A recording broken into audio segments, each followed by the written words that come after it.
Hello, Bolor. Welcome to Shapers Session. It's so great to have you here today.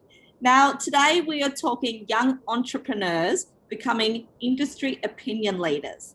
And Shapers, you're watching it now. For those that don't know, it's an entirely virtual tech event that encourages both small and medium businesses to optimize costs through digital transformation. So today we are talking to Bolor Battsengel. That's right. She's the chairwoman of the government of Mongolia's Communication and Information Technology Authority. And at just 27 years of age, that's right, 27 years, she's the youngest and the first female to hold this position. So welcome, Bolor. It's fantastic to have you here today. Thank you so much for having me.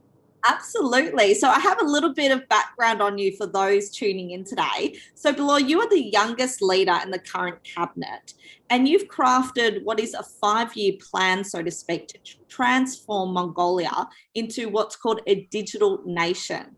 So I want to talk a bit about this because your work on efforts to implement like widespread digital governments throughout entire Mongolia, which is no easy feat, let's face it. So within your first few months, you launched what's called eMongolia, a platform that digitalized 181, that's right, 181 popular services to make them all accessible online. So this is incredible work you're doing. You were raised in the countryside, and you originally started what's called Girls for Coding, a program to train young girls in rural areas of Mongolia how to code. So that's just amazing.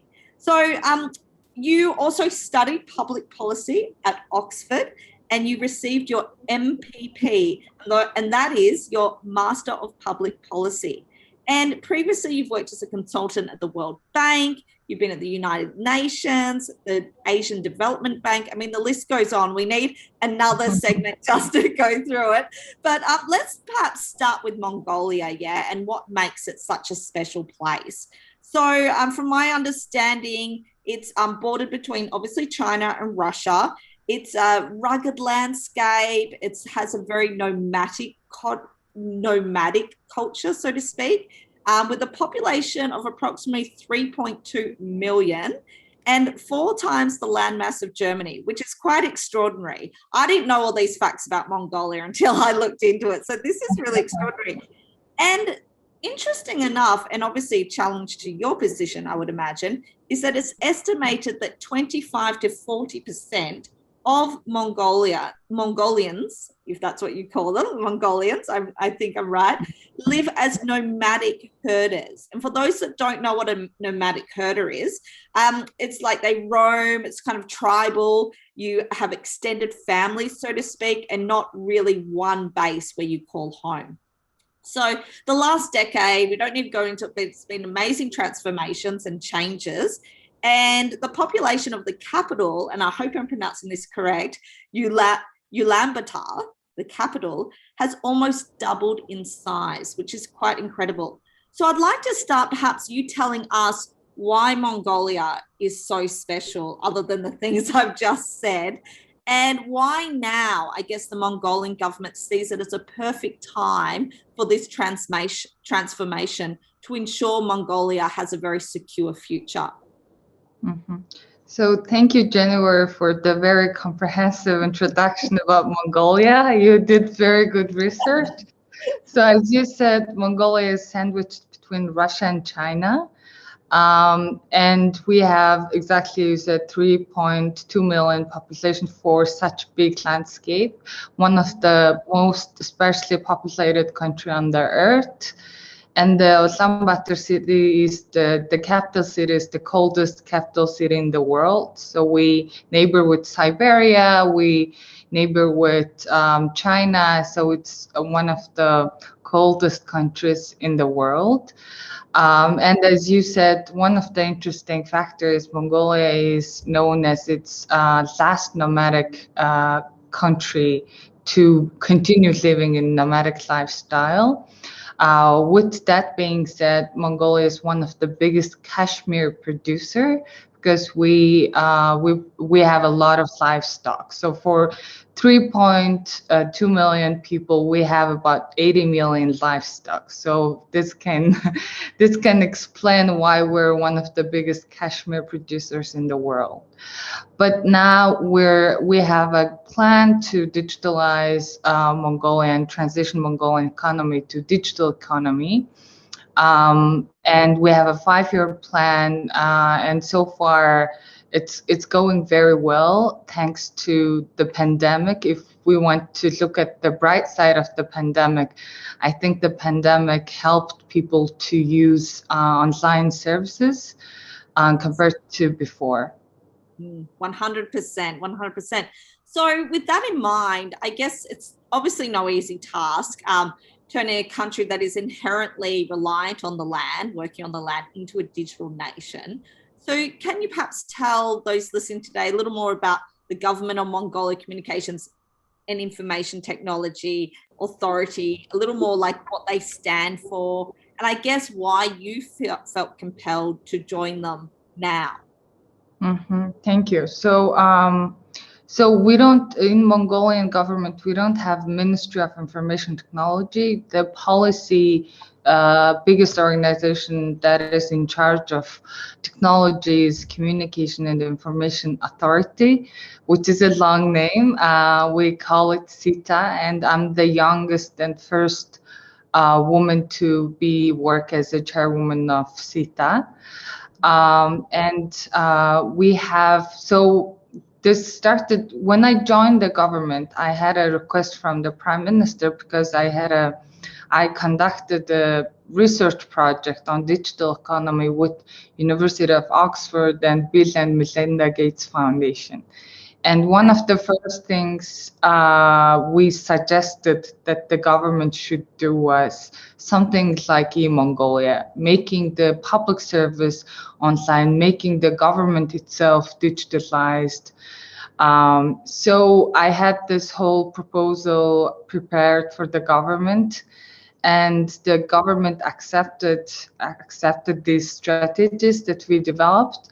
But for 6 months, they kind of, they assigned people to do that, but the result wasn't good enough. So after the parliamentary elections last year in July, the current prime minister offered me this job and said I should do e-Mongolia that I had been talking about so many times.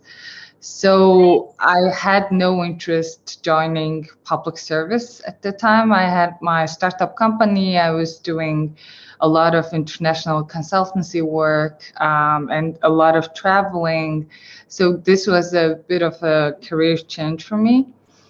But I started this job on the 22nd of July, and within less than 3 months, we launched eMongolia platform, which delivers all the government services online. Like if you're getting a license from the government or getting your ID card or passport, etc., etc. And actually, this Sunday, on the 9th of May, it marks the 100th day of the new government. And we have about 516 services online on eMongolia, including vaccine certifications. So far, we have 2.2 million adults who's eligible to use eMongolia. We have about 1.5 million joined us. Obviously, we have a bit of a digital literacy issue because of the people living in the countryside as a herder community. Yeah.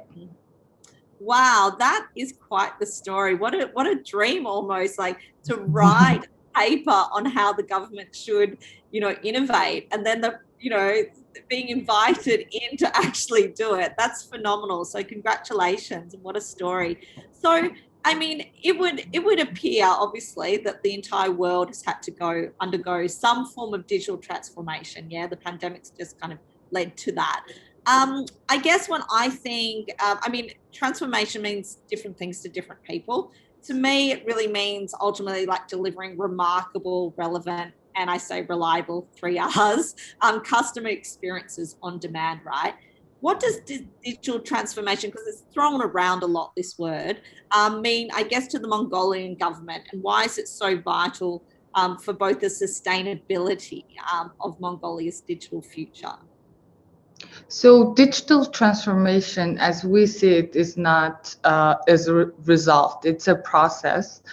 And for us, there are two very important things. One is that we want to deliver our services, government services, to the population who's living in the countryside, who has not been digitally included. So we need to make sure that everyone has accessibility and connectivity and has right to get their services online. So usually how it works is that there's a herder family living in the remote area of Mongolia, having their herds, livestock, living in the nature. And for these people to get a simple government service like ordering your ID card, they will have to drive 50 kilometers for 1 to 2 hours to get a simple service. So for us, we paid so much attention on the infrastructure, having good connectivity throughout the nation. And now we actually have 80 to 90% of smartphone usage in the country. So everyone has a smartphone. Some people have 2, 3 smartphones.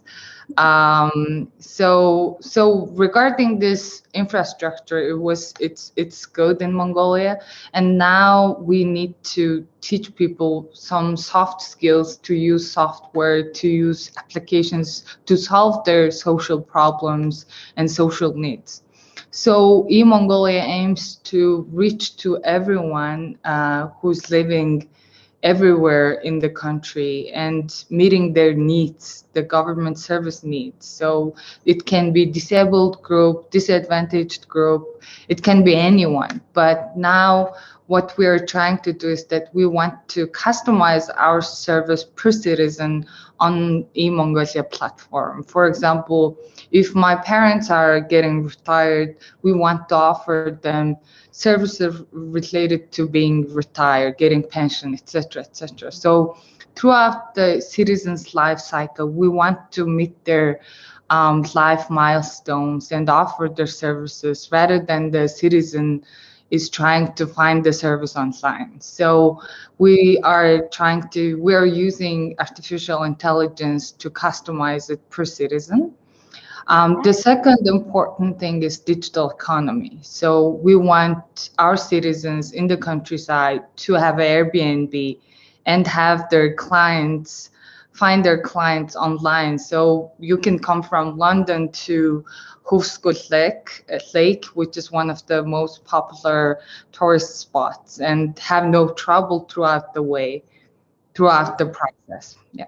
Fantastic. So, I mean, obviously, you're getting rid of a lot of red tape and bureaucracy, obviously, and you make it much more accessible. I guess, and to your point, because there is such a proportion of your population that are herders. Where are you now, like in regards to like accounting for making sure everyone is accounted for, so to speak? What kind of data are you using to track them, but like what has the uptake been as well? How have you found it? Mm-hmm.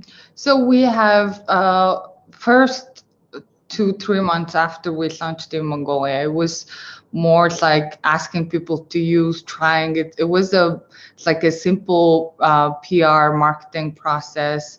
But then we had series of lockdowns after staying without COVID for 10 months. We started to have cases from November last year. So from November last year until now, we had 8 series of lockdowns, and actually one of the last lockdown is ending today. Okay. So everyone is really looking forward to going out. Yes. But as I said in the beginning, the pandemic helped people to use and try online services. So we introduced free delivery service during the pandemic, so people can order their ID cards, passports, whatever, even business licenses during the pandemic and have it delivered to their homes or their offices.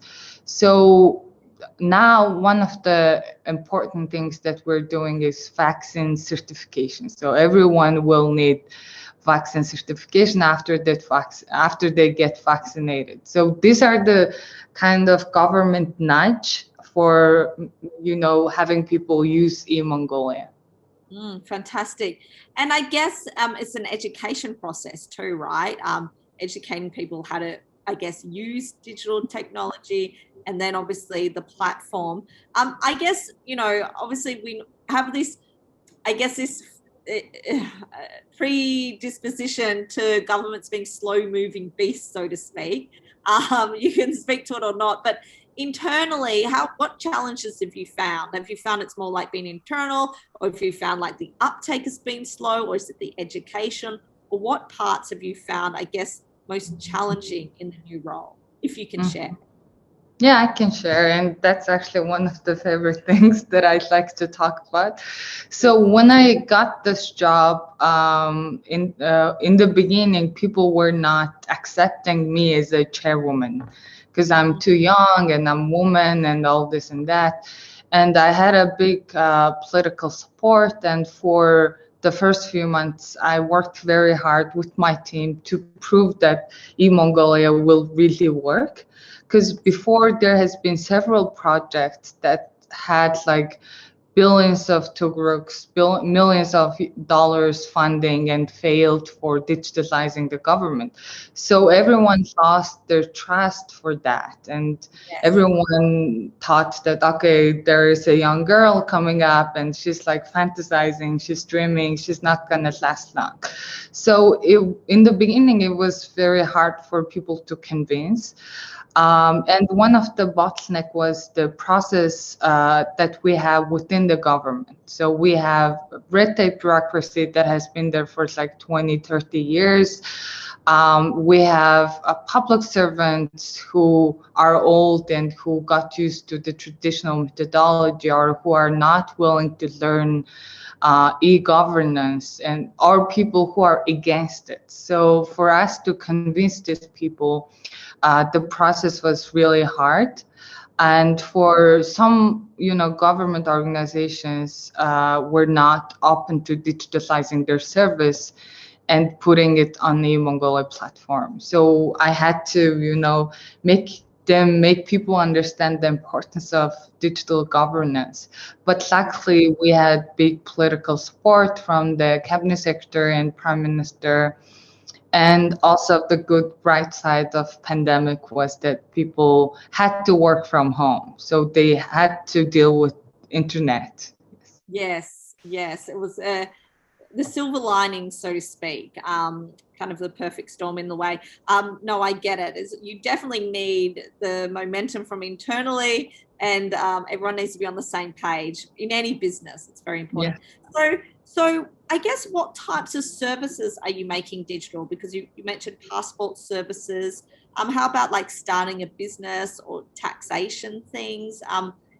Just a little bit about the types of services you are turning digital. Mm-hmm. So with this digital nation concept and the initiative and the policy we have from the government, one of the main beneficiary that we have to have is SMEs. So businesses, startup companies, tech companies, and even young people who just want to try out some businesses or try out their ideas. So we wanted to make business registration easy and online. So now within 5 to 10 minutes, you can register your business and create a company, establish a company on the Mongolia, which is good. But on the other hand, the Prime Minister and Sita have been trying to support startup companies who are solving social problems. So not the startup companies that are the primary goal is to make money, but those startup companies who are solving the problems that the government failed to solve for a long time. And one of the important things is that we are using online platform to improve digital literacy throughout the country. And also we have several startups that the government is supporting. From the government, we're supporting this startup. So for some people, it sounds very weird for choosing some startups and the prime minister supporting them. But these startups, we want to make international unicorn. So we're putting all the power in together for this purpose. Fantastic. Well, social cause, so to speak, is a big thing at the moment, and so it should be. And startups can obviously take an element of risk that perhaps government bodies can't. So I get that. So let's shift gears, and you have shifted gears into my next question, which I wanted to ask you, as you transition into this digital Mongolia, so to speak, how important is it having the international community on board, or at least being part of that conversation? How important has the role of press been? I know obviously working at Parlay Me, working with startups, it's crucial. So how have you gone about, I guess, forming partnerships and really getting the word out there of what you are doing in Mongolia? Sure. So I'd like to say that press is my good friend. The local press helped us a lot for launching eMongolia and promoting eMongolia. At the beginning, when we launched eMongolia, people were saying it's too good to be true, and media played very, very important role, making people understand the importance of eMongolia and how easy it's making people's lives, etc., etc. For international community, it's also very important for us. One of the last things that we did was with Apple and Google. We introduced exposure notification system for COVID-19.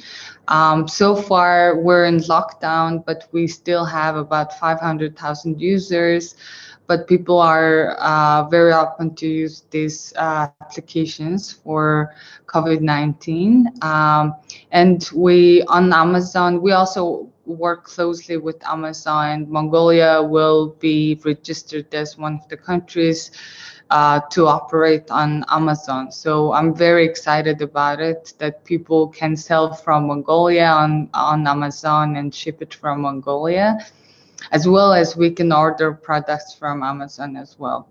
And I'm very looking forward to work with international communities on digital literacy in Mongolia.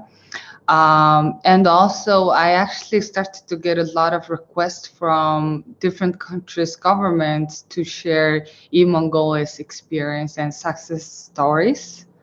Okay, brilliant.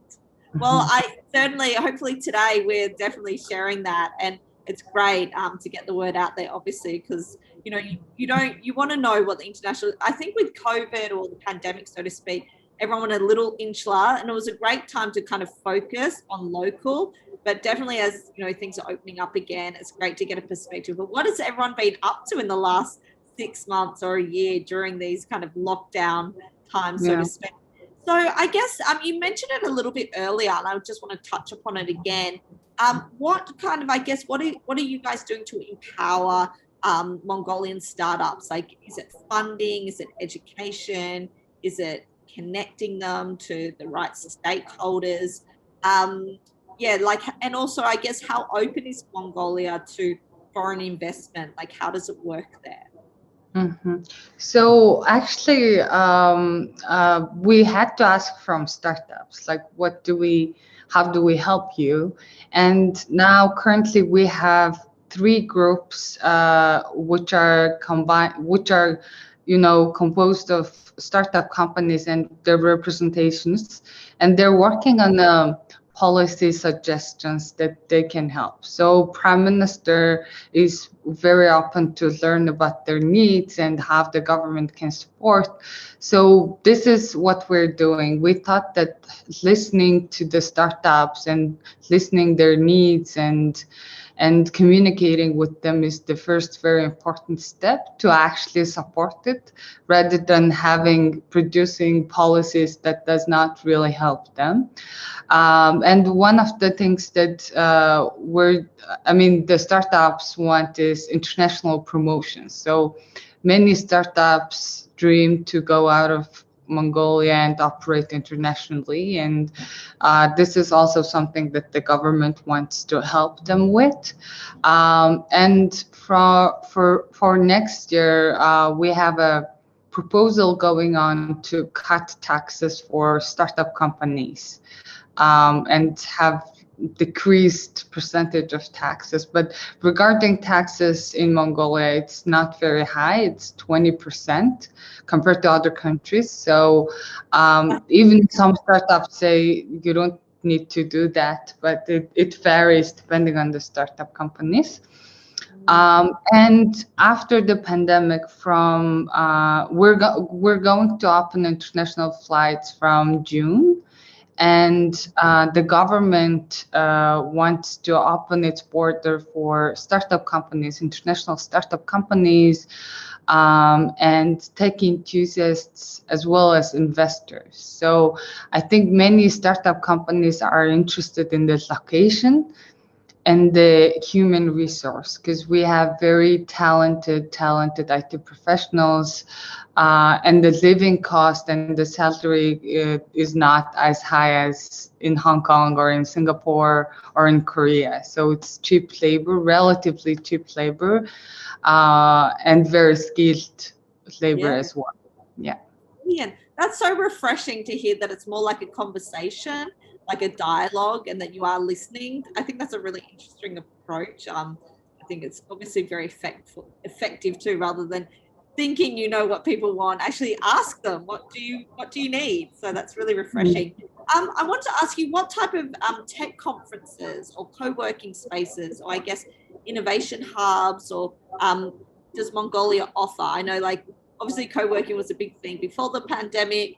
Kind of a hybrid model is coming into play a bit now. But yeah, I guess what kind of ecosystems do you have there for startups? Mm-hmm. So there are government hubs. There are two government hubs, but we are opening the third one, which has a big building near the airport. So we're very excited about it. I think it will be launched in July, after we open international flights. So we're hoping that we can have more international guests and startup companies. So we have, for the two existing startup hubs, we host startup companies. We provide legal and economical consultancies for these startup companies. There are people coming in, doing lectures, helping people. But most importantly, it's very dynamic environment. So for me personally, I'd like to go there when I feel down or when I need more inspiration. But there are more, I think there are 10 to 15 startup hubs that are hosted by private companies, big corporations. So these are more like communication companies has their own startups for supporting startups that want to operate in communication and technology sector, or there's banking that has that hosts startup companies who are doing fintech, etc., etc. So it's very interesting place, and I always tell to my international friends, Mongolia is a hidden gem, and many of my friends, when they come to Mongolia, they always say it's shocking that Mongolia is not as popular as it should be. Yeah, well, it sounds like things are going to change now that you're on board. So I watched some of your online interviews, which is fantastic. And you mentioned that Estonia is kind of, I guess, a pillar for how to do a digital transformation. And in fact, many other countries have followed suit because it's been so successful, like Australia, where I'm from, Korea, Japan even. So I guess my question is, what is it, or rather, how did Estonia get a head start what is it about their strategy that was so successful? Like themselves kind of like followed suit, so to speak. So, I mean, as you know, Estonia is known for its e-governance. They're always one of the top countries to be on the e-governance index worldwide. And they have introduced this system called X-Road. So that means it's a decentralized government services, which is very risk averse. But what attracted Estonia most for us is that we have very similar histories. So we were under the influence of Soviet Union before the World War II, and they were part of the post-Soviet countries. It's very similar culture, and Estonia is one of the coldest countries in Europe. And they had this big snow, and actually when we had Estonian people here, they were telling us it's very similar environment. And what led them to have very successful e-governance is actually the climate, because they had trouble traveling in the snow. So they wanted to solve it by online platform. So these stories were kind of overlapping, and we loved this history, and we thought that it's very convenient for Mongolian people as well. Fantastic. Well, I love it. And look, there's nothing said like, copying. We're big. No one copies anyone really, like, but it's always good when something works. Why not adapt it to, Yes. your environment and see how it will work too. So that's brilliant. I wanted to finish with a big question, but not that big. But what can, I guess, the world expect to see from Mongolia in the near future in regards to, I guess, digital opportunities, news, infrastructure? Is there anything you can, you mentioned in July you have this hub opening up, which sounds amazing. But I guess, what else do you have for welcoming the international community back to Mongolia? That's a very nice question. So I believe, and I'd like to believe, that Mongolia in the next few years will be one of the shining stars of tech, especially in this region. And I will close by the sentence: everyone should rush to Mongolia, because you can explore many opportunities. Even you can create opportunities by yourself. Mongolians are very, very friendly to our foreign friends, international friends. So you can actually feel that you're very, very welcomed. And it's a really hidden gem. So even for me, who traveled to 40, 50 countries, Mongolia, I still think is a hidden gem. So for any international companies or friends who discover Mongolia, you will have a big opportunity here. Absolutely, absolutely. Well, it's been absolutely a delight to hear your vision, to see it in play, and for you sharing your story with us today. So thank you so much, Bolor. I really love it. And for those ask, I know like government, it's always like you don't want people reaching out, but you do want them reaching out. There's certain avenues you need to go through to reach government. But can people like look you up on LinkedIn, or do you have a way that you prefer to be contacted? Yeah, I mean, I'd like to chat with people, and I'm very, very open to communicating with people and listening their opinion or sharing my opinion with people. So people can, look me up on the LinkedIn or Facebook or Instagram.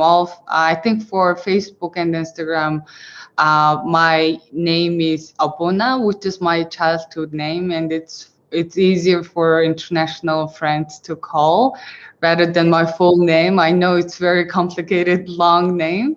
And on the LinkedIn, also, if you can look it up by the name Obuna, you can find me. And I'm very keen to communicate with tech people in the region and internationally.